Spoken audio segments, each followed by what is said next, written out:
Hola, hoy vamos a hablar de algo que está pasando en silencio, pero que puede ser una de las confrontaciones geopolíticas más importantes de esta década. Algo que los medios mainstream no están cubriendo con la profundidad que merece. Algo que conecta a Cuba con Ucrania, con Taiwán, con la lucha global por el poder entre Estados Unidos, China y Rusia. Porque lo que está pasando con Cuba ahora mismo no es solo sobre Cuba, es sobre el futuro del orden mundial. Es sobre si vamos a vivir en un mundo unipolar dominado por Estados Unidos o en un mundo multipolar donde múltiples potencias compiten por influencia. Y Cuba, esa pequeña isla de 11 millones de personas, se ha convertido en uno de los campos de batalla de esa lucha. Suena dramático, lo sé. Pero cuando entiendes los detalles, cuando conectas los puntos, cuando ves el panorama completo, te das cuenta de que no es exageración. Es la realidad de la geopolítica en 2026. Entonces, empecemos por entender exactamente qué tipo de presión está enfrentando Cuba ahora mismo. Porque no es solo una cosa, es múltiple, es coordinada y es sistemática. La crisis energética en Cuba no es nueva, pero se ha intensificado dramáticamente en los últimos meses. Los apagones que antes duraban unas horas ahora duran días. Zonas enteras de La Habana están sin electricidad durante 20 horas al día. La explicación oficial es que Cuba perdió el suministro de petróleo venezolano después de la caída de Maduro. Y eso es verdad. Venezuela había estado enviando aproximadamente 50.000 barriles de petróleo al día a Cuba a precios subsidiados. Eso representaba la mayoría del consumo energético de la isla. Sin ese petróleo, Cuba tiene que comprarlo en el mercado internacional a precios completos. Pero Cuba no tiene las divisas para hacerlo. El turismo, que era la principal fuente de divisas, colapsó durante la pandemia y nunca se recuperó completamente. Las remesas están restringidas por sanciones estadounidenses. Las exportaciones son mínimas. Entonces, Cuba literalmente no puede comprar suficiente petróleo para mantener las luces encendidas. Pero aquí está lo interesante. Hay reportes de que Cuba ha intentado comprar petróleo de otras fuentes. De Rusia, de algunos países del Medio Oriente, de comerciantes privados. Y en cada caso, algo pasa. Los barcos que transportarían el petróleo enfrentan problemas con seguros. Los bancos que procesarían los pagos se niegan a hacerlo por miedo a sanciones secundarias estadounidenses. Los países que podrían vender se echan para atrás en el último minuto. Es como si hubiera una mano invisible bloqueando cada intento de Cuba de conseguir energía. Y esa mano invisible tiene un nombre: el sistema financiero global dominado por Estados Unidos. Estados Unidos no necesita bloquear físicamente los barcos de petróleo hacia Cuba. Solo necesita amenazar con sanciones a cualquiera que ayude a Cuba. Y dado que casi todos los bancos importantes del mundo necesitan acceso al sistema financiero estadounidense para operar, casi todos se niegan a procesar transacciones relacionadas con Cuba. Es un bloqueo económico efectivo sin tener que disparar un solo tiro. Y la crisis energética es solo una pieza. También está la crisis alimentaria. Cuba importa aproximadamente el 70% de sus alimentos. Siempre ha sido así. La isla no es autosuficiente agrícola. Entonces depende de poder comprar comida en el mercado internacional. Pero de nuevo, sin divisas, eso es cada vez más difícil. Y los proveedores que históricamente vendían a Cuba están siendo presionados para que no lo hagan. El resultado es que los cubanos están pasando hambre. No estoy exagerando. Hay reportes documentados de personas comiendo una comida al día. De familias compartiendo porciones que apenas alimentarían a una persona. De niños desnutridos. Y luego está la crisis de divisas en sí misma. Cuba opera con dos monedas, el peso cubano y el peso convertible, pero ninguna de las dos tiene valor real en el mercado internacional. Para comprar cualquier cosa del exterior, Cuba necesita dólares, euros o alguna otra moneda fuerte. Y esas divisas vienen de tres fuentes principales: turismo, remesas y exportaciones. El turismo colapsó. Las remesas están restringidas por Washington. Las exportaciones son mínimas porque Cuba no produce mucho que el mundo quiera comprar. Entonces, Cuba está en una trampa. Necesita divisas para comprar comida y energía, pero no tiene forma de conseguir divisas. Es un estrangulamiento económico perfecto. Y aquí está la pregunta crítica. ¿Es todo esto coincidencia? ¿O es diseñado? Porque el timing es sospechoso. La crisis energética se intensifica exactamente cuando Venezuela cae. La crisis alimentaria se intensifica exactamente cuando las sanciones estadounidenses se vuelven más agresivas. La crisis de divisas se intensifica exactamente cuando Washington está presionando más fuerte diplomáticamente. Tres crisis simultáneas, tres áreas de vulnerabilidad crítica, todas explotando al mismo tiempo. Algunos analistas argumentan que esto no es coincidencia, que es una estrategia deliberada de Washington, que Estados Unidos está aplicando lo que llaman presión de espectro completo. No solo sanciones en un área, sino presión coordinada en múltiples áreas simultáneamente para crear un colapso sistémico. El objetivo no es solo hacer que Cuba sufra. El objetivo es crear condiciones donde el gobierno cubano tenga que elegir: colapsar completamente o negociar en términos de Washington. Es lo que algunos llaman estrangulamiento calibrado. Aplicar suficiente presión para forzar cambio, pero no tanta que cause colapso caótico incontrolable que podría producir flujos masivos de refugiados hacia Florida. Y si esta teoría es correcta, entonces lo que estamos viendo no es el resultado de políticas aisladas, es la ejecución de un plan coordinado. Pero aquí es donde la historia se vuelve realmente interesante. Porque Cuba no está respondiendo de la manera que Washington esperaba. En lugar de volverse hacia Estados Unidos suplicando alivio, Cuba se está volteando hacia el este, hacia Rusia, hacia China. Y eso está cambiando fundamentalmente la ecuación. Empecemos con Rusia. La relación entre Cuba y Rusia tiene raíces profundas que se remontan a la Guerra Fría. Pero esa relación se había enfriado significativamente después del colapso de la Unión Soviética. En los últimos años, sin embargo, ha habido un calentamiento notable. Visitas de alto nivel, acuerdos de cooperación, ejercicios militares conjuntos. Y ahora hay reportes, aún no confirmados oficialmente, pero provenientes de fuentes de inteligencia occidentales, de que Rusia está considerando seriamente reabrir instalaciones en Cuba. Específicamente, hay conversaciones sobre reactivar la base de inteligencia de Lourdes. Esta base operó durante la Guerra Fría y le permitía a Moscú monitorear comunicaciones estadounidenses. Rusia la cerró en 2002 como gesto de buena voluntad hacia Washington. Pero ahora, con las relaciones entre Rusia y Occidente en su punto más bajo desde la Guerra Fría debido a Ucrania, Moscú está reconsiderando. Y para Washington esto es una pesadilla absoluta. Una base de inteligencia rusa a 90 millas de la costa de Florida podría monitorear comunicaciones militares estadounidenses, rastrear movimientos navales, potencialmente interferir con sistemas de comunicación. Sería como si Estados Unidos instalara una base de inteligencia en Crimea. Completamente inaceptable desde la perspectiva de seguridad nacional. Pero hay más. También hay reportes de que Rusia ha estado enviando equipamiento militar a Cuba. No armas ofensivas de largo alcance, eso sería demasiado provocativo, pero sistemas de defensa aérea, equipamiento de comunicaciones, tal vez incluso sistemas de guerra electrónica. El mensaje de Moscú a Washington es claro. Si ustedes pueden armar a Ucrania justo en nuestra frontera, nosotros podemos fortalecer a Cuba justo en la suya. Es quid pro quo geopolítico y está funcionando para elevar la tensión. Y luego está China. Y aquí es donde las cosas se vuelven aún más complejas. China ha estado expandiendo su presencia en América Latina agresivamente durante las últimas 2 décadas. Ha invertido cientos de miles de millones de dólares en la región.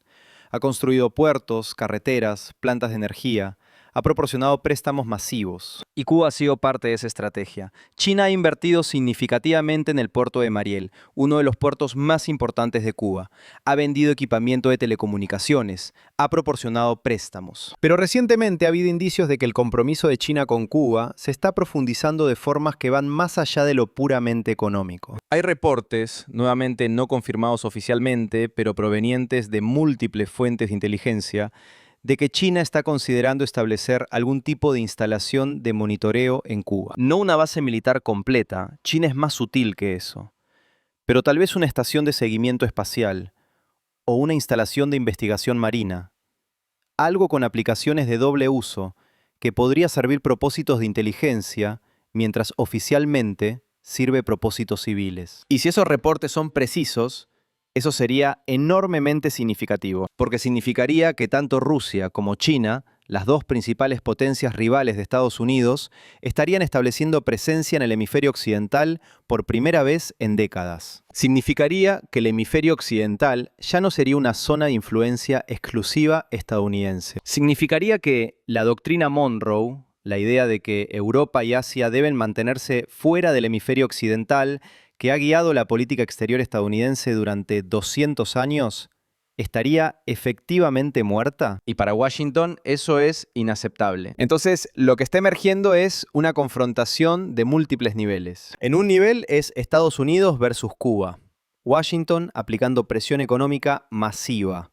Habana resistiendo y negándose a ceder. Pero en otro nivel es Estados Unidos versus Rusia y China. Washington tratando de mantener su hegemonía hemisférica. Moscú y Beijing desafiando esa hegemonía, estableciendo presencia en el Caribe. Y Cuba es el campo de batalla donde estas fuerzas están colisionando. Ahora, algunos analistas van aún más lejos. Argumentan que lo que estamos viendo en Cuba es parte de un patrón global más amplio. Mira el mapa. En Europa del Este tienes Ucrania como punto de confrontación entre Occidente y Rusia. En Asia tienes Taiwán como punto de confrontación entre Estados Unidos y China. Y ahora, en el hemisferio occidental, Cuba está emergiendo como el tercer punto de confrontación crítico. No es coincidencia, argumentan estos analistas. Es el nuevo orden mundial tomando forma. Después de la Guerra Fría, tuvimos aproximadamente 3 décadas de dominio estadounidense relativamente no desafiado. El momento unipolar. Estados Unidos podía actuar más o menos como quisiera globalmente sin enfrentar contrapeso serio. Pero ese momento ha terminado. Rusia se ha reafirmado bajo Putin. China ha emergido como superpotencia económica y cada vez más militar. Y ahora están coordinando para desafiar la hegemonía estadounidense. Y lo están haciendo en múltiples teatros simultáneamente. Rusia en Europa del Este, China en Asia Oriental y ambos potencialmente en el Caribe. Es una estrategia de frentes múltiples, diseñada para sobreextender a Estados Unidos. Forzar a Washington a defender múltiples áreas simultáneamente, dividir atención y recursos. Y Cuba es perfecta para esto porque está justo en el patio trasero de Estados Unidos. Es el lugar donde una presencia rusa o china sería más provocativa, donde forzaría a Estados Unidos a reaccionar más fuertemente. Es, en otras palabras, el lugar perfecto para crear distracción y consumir recursos estadounidenses. Ahora, ¿qué tan cierto es todo esto? ¿Estamos realmente viendo una gran estrategia coordinada entre Rusia y China, usando Cuba como punto de presión contra Estados Unidos? Honestamente, es difícil saberlo con certeza. Mucho de esto está pasando en las sombras. Las conversaciones entre Habana, Moscú y Beijing no son públicas. Los acuerdos de inteligencia no se anuncian en conferencias de prensa, pero hay suficiente evidencia circunstancial para tomar la posibilidad en serio. Sabemos que Putin y Xi han declarado una asociación estratégica sin límites. Sabemos que están coordinando en múltiples áreas. Sabemos que ambos tienen interés en desafiar el dominio estadounidense. Y sabemos que Cuba está desesperada por aliados que puedan ayudarla a resistir la presión estadounidense. Entonces, la lógica está ahí, los incentivos están ahí, la oportunidad está ahí. Y si esta lectura es correcta, entonces lo que está pasando con Cuba es mucho más importante de lo que parece en la superficie. No es solo sobre si el gobierno cubano sobrevive o colapsa. Es sobre si Estados Unidos puede mantener su dominio exclusivo en el hemisferio occidental. Es sobre si el orden internacional va a ser unipolar o multipolar. Es sobre cómo se va a estructurar el poder global en las próximas décadas. Y para América Latina, las implicaciones son enormes. Porque si Rusia y China logran establecer presencia significativa en Cuba, otros países latinoamericanos van a notar. Van a ver que hay alternativas a alinearse con Washington.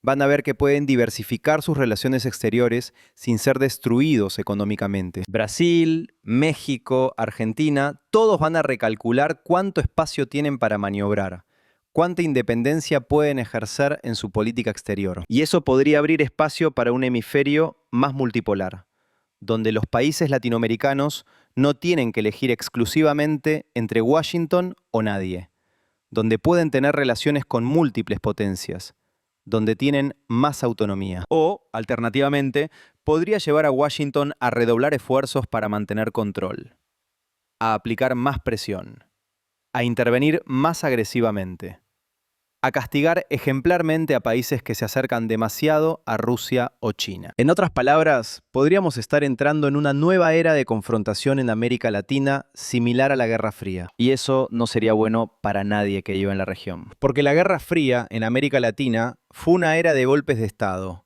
de dictaduras apoyadas externamente, de guerras civiles, de represión masiva. Fue una era donde los intereses de los pueblos latinoamericanos eran secundarios a los intereses geopolíticos de las grandes potencias. Y podríamos estar regresando a eso. Ahora, hay otra dimensión de esto que necesita ser mencionada. La dimensión interna de Cuba. Porque todo este análisis geopolítico puede hacer que parezca que Cuba es simplemente una pieza en un tablero de ajedrez. Un peón en un juego jugado por potencias más grandes. Pero Cuba no es solo eso. Cuba es un país con 11 millones de personas reales que están viviendo estas crisis todos los días. Y dentro de Cuba hay debates intensos sobre qué hacer. Hay facciones dentro del gobierno y la sociedad cubana que ven la alianza con Rusia y China como la única forma de sobrevivir, que argumentan que ceder a la presión estadounidense sería el fin del proyecto revolucionario que ha definido a Cuba durante 60 años. Pero también hay facciones que cuestionan si vale la pena el precio, que ven el sufrimiento del pueblo cubano y se preguntan si no hay una mejor manera, que tal vez algún tipo de acomodación con Estados Unidos, aunque imperfecta, sería mejor que colapso económico. Y hay jóvenes cubanos que simplemente quieren oportunidades, que no les importa mucho la geopolítica, que solo quieren poder trabajar, comer bien, tener electricidad, vivir vidas normales. Esas voces internas importan. Porque al final, ningún gobierno puede sobrevivir indefinidamente si pierde completamente el apoyo de su pueblo. Y ahí es donde la estrategia de presión de Washington podría eventualmente funcionar. No forzando al gobierno cubano a rendirse directamente, sino creando condiciones tan intolerables que presión interna dentro de Cuba fuerce cambios. Es una apuesta cínica, porque requiere estar dispuesto a hacer sufrir a millones de personas en la esperanza de que eventualmente ese sufrimiento produzca el resultado político que quieres. Pero es una estrategia que Estados Unidos ha usado antes, en Irak, en Irán, en Venezuela, y podría usarla de nuevo en Cuba. Entonces, ¿hacia dónde va todo esto? Si soy honesto, estamos en un punto de inflexión.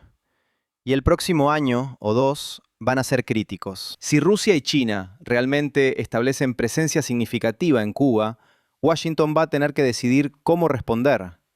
¿Tolera esa presencia? ¿Amenaza con acciones militares? ¿Intensifica aún más la presión económica? Cada opción tiene riesgos masivos. Si Cuba colapsa completamente, vas a ver cientos de miles de cubanos tratando de llegar a Florida. Una crisis humanitaria y migratoria que Florida no está preparada para manejar. Si Washington interviene militarmente, estaría invadiendo un país que tiene conexiones con dos potencias nucleares. El potencial de escalada es aterrador. Si Washington tolera presencia rusa y china, admite que ya no puede controlar exclusivamente su propio hemisferio. Eso tiene implicaciones para toda su postura global. No hay opciones buenas. Y mientras tanto, el pueblo cubano está atrapado en medio, sufriendo las consecuencias de decisiones tomadas en Washington, Moscú y Beijing. Para nosotros, para los que estamos observando desde afuera, esto debería ser una llamada de atención. La geopolítica no es abstracta, tiene consecuencias humanas reales. Y lo que está pasando en Cuba ahora mismo es un recordatorio de que vivimos en un mundo donde las grandes potencias están dispuestas a usar países más pequeños como campos de batalla en sus luchas por poder. Y América Latina, una vez más, está siendo arrastrada a esas luchas, contra nuestra voluntad, sin que se nos consulte. Gracias por escuchar, y te dejo con esto. Si Cuba se convierte en el nuevo frente de batalla entre Estados Unidos, Rusia y China, ¿quién realmente paga el precio?